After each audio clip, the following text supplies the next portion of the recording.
দ্রুত সময়ে নিষ্পত্তি করা হয়। নিষ্পত্তি করা হলে এবং রায় কার্যকর হবে। এই দ্রুত সময়ে রায় কার্যকর হলে সমাজে একটা মেসেজ যাবে যে আজকে এই ধরনের কোনো কার্যকলাপ মানুষ আর করতে সেখানে উৎসাহিত পাবে না, নিরুৎসাহিত হবে।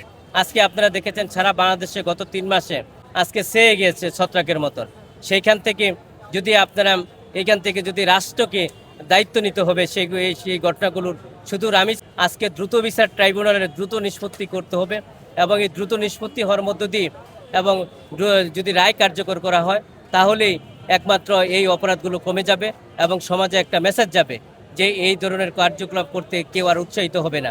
আর সমাজে যদি সঠিক বিচার না পায় এবং অপরাধীরা যদি শাস্তির আওতায় না হয়, রায় কার্যকর না হয় এবং সে লেন্ডি প্রসেস হয়, তখন আরও অপরাধীরা উৎসাহিত হয় এই ধরনের কর্মকাণ্ড ঘটনা ঘটাইতে এবং আরও উৎসাহিত হয় বলে আমি মনে করি। এই জন্য রাষ্ট্রের কাছে আমি দাবি করব দ্রুত সময়ের মধ্যে দ্রুত সিদ্ধান্তের মধ্যে দ্রুত নিষ্পত্তি যাতে করা হয়। এই যে ঘটনাগুলো ঘটেছে এবং আপনারা গত 3 মাসে এর পিছনে যদি আমরা যাই তাহলে এর পিছনে আমরা দেখি যে বিভিন্ন অপরাধ সংগঠিত যারা করে থাকে তারাই এই ধরনের অপরাধগুলো বেশি করে থাকে। এর মাঝে 1 নম্বর হচ্ছে মাদক। আজকে মাদকে পুরা অনেক পরিবার এবং সমাজ ছেয়ে গিয়েছে।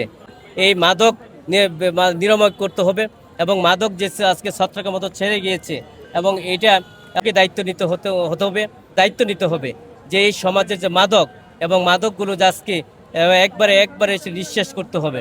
না হলে এই ধরনের ঘটনা এবং দিন দিন বেড়েই যাবে যদি মাদক নিয়ন্ত্রণ করতে না পারেন। তাহলে এই জন্য আমরা প্রথমেই বলি আমরা আইনজীবীরা যে আমরা মাদক নিয়ন্ত্রণ করতে হবে এবং এই মামলাগুলো যত মামলাগুলো ঘটনা করেছে সারা বাংলাদেশে এই মামলাগুলো দ্রুত নিষ্পত্তি করতে হবে, দ্রুত রায় কার্যকর করতে হবে।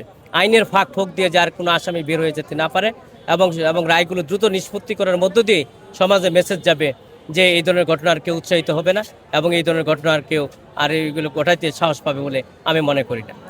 আজকে তো নিম্ন আদালতে রায় হয়েছে, রায় হওয়ার মধ্যেই আজকে রায় হলেই আজকে রায় কার্যকর হবে না। রায় কার্যকর হওয়ার আরও আইনি প্রসিডিং আছে। এটা আসামি পক্ষেরা মহামান্য হাইকোর্টে আপিল করতে পারে। আপিল করার পরে সেটা নিষ্পত্তির জন্য আপিল ডিভিশনে যাবে। আপিল ডিভিশনে নিষ্পত্তি হওয়ার পরে মহামান্য রাষ্ট্রপতির কাছে যাবে। মহামান্য রাষ্ট্রপতি যদি এটা নাকচ করে তাহলে একমাত্র রায় কার্যকর হবে। এবং আমরা এই যে আইনি প্রসিডিংগুলো আছে আমরা সরকারের কাছে বলবো যাতে এগুলো দ্রুত নিষ্পত্তি করা হয়, দ্রুত নিষ্পত্তি করে রায় কার্যকর করা হয়।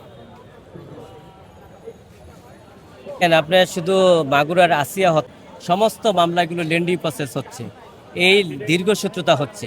আজকে এই যে রামিজ, এটা বাংলাদেশে একটা আলোচিত ঘটনা ছিল এবং আপনারা সাংবাদিক ভাইয়েরা জাতির বিবেক এবং বিশেষ করে সেই মিডিয়ার মাধ্যমে আলোচনা আসছে বলেই 6 কার্যদিবসে সেটা মামলা নিষ্পত্তি হয়েছে।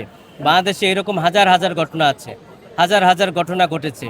এই মামলাগুলো বিশেষ করে লেন্ডি প্রসেস না করে দ্রুত সময়ের মাধ্যমে দ্রুত বিচার ট্রাইব্যুনালের মাধ্যমে যদি নিষ্পত্তি করা হয় এবং দ্রুত আইনি প্রসিডিং সম্পূর্ণ করে রায় কার্যকর করা হয় তাহলে একমাত্র সম্ভব এই ধরনের আইন এই ধরনের অপরাধ কমানোর। না হলে এই ধরনের অপরাধ কমবে বলে আমি মনে করি না।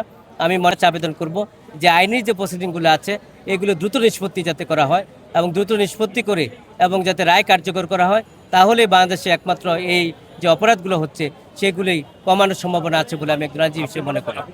এই সংখ্যা মনে করি না, কিন্তু আবার নাও মনে করি না। এই যে প্রসিডিংগুলি আপনারা জানেন যেগুলো দীর্ঘসূত্রতা হয় এবং দীর্ঘসূত্রতা হওয়ার কারণেই বিশেষ করে অপরাধীরা আরও উৎসাহিত বোধ করে এবং আরও উৎসাহ হয় অপরাধ করার জন্য।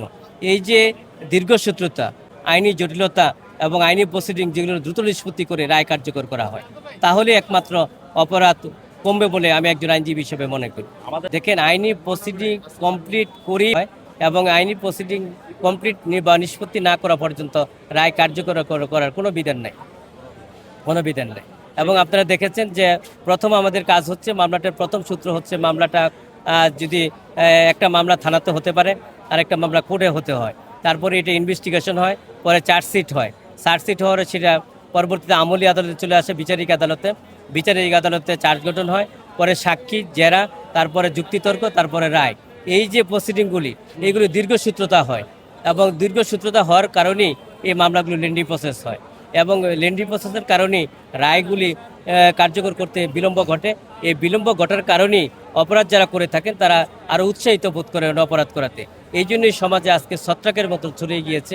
এগুলি সব কিছু আজকে সুতরাং এখান থেকে বেরোয় আসতে পারবে একটাই কারণ, সেটা দীর্ঘসূত্রতা না করে আমি রাষ্ট্রের কাছে দাবি করব এই মামলাগুলো যাতে দ্রুত বিচার ট্রাইব্যুনালের মধ্য দিয়ে দ্রুত নিষ্পত্তি করা হয় এবং রায় দ্রুত কার্যকর করা হয়, তাহলে একমাত্র অপরাধ প্রবণতা কমবে বলে আমি একজন আইনজীবী হিসেবে মনে করি। পারিবারিক শিক্ষাটা কতটুকু দরকার?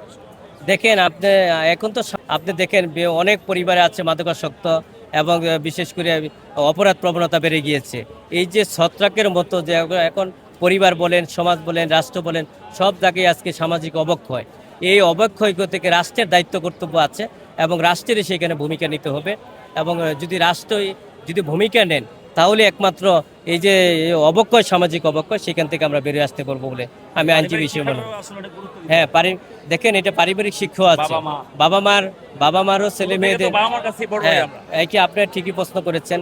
প্রথম বাবা মারও দায়িত্ব কর্তব্য আছে যে আমার ছেলেটা কোথায় যাচ্ছে, কার সাথে মিশছে, কোনো অপরাধ প্রবণতা করেছে কিনা, এবং সেখান থেকে সংশোধন করা এবং ছেলে মেয়েদেরকে ভালো পথে আনা এবং তাদেরকে খোঁজখবর রাখা এবং এই পারিবারিক যে শিক্ষা, এই শিক্ষাটাই হচ্ছে প্রথম, যে মাদকাসক্ত এবং এগুলো নিয়ন্ত্রণ করা, এবং তাহলেই অপরাধ প্রবণতা কমবে বলে আমি আইনজীবী হিসেবে মনে করি।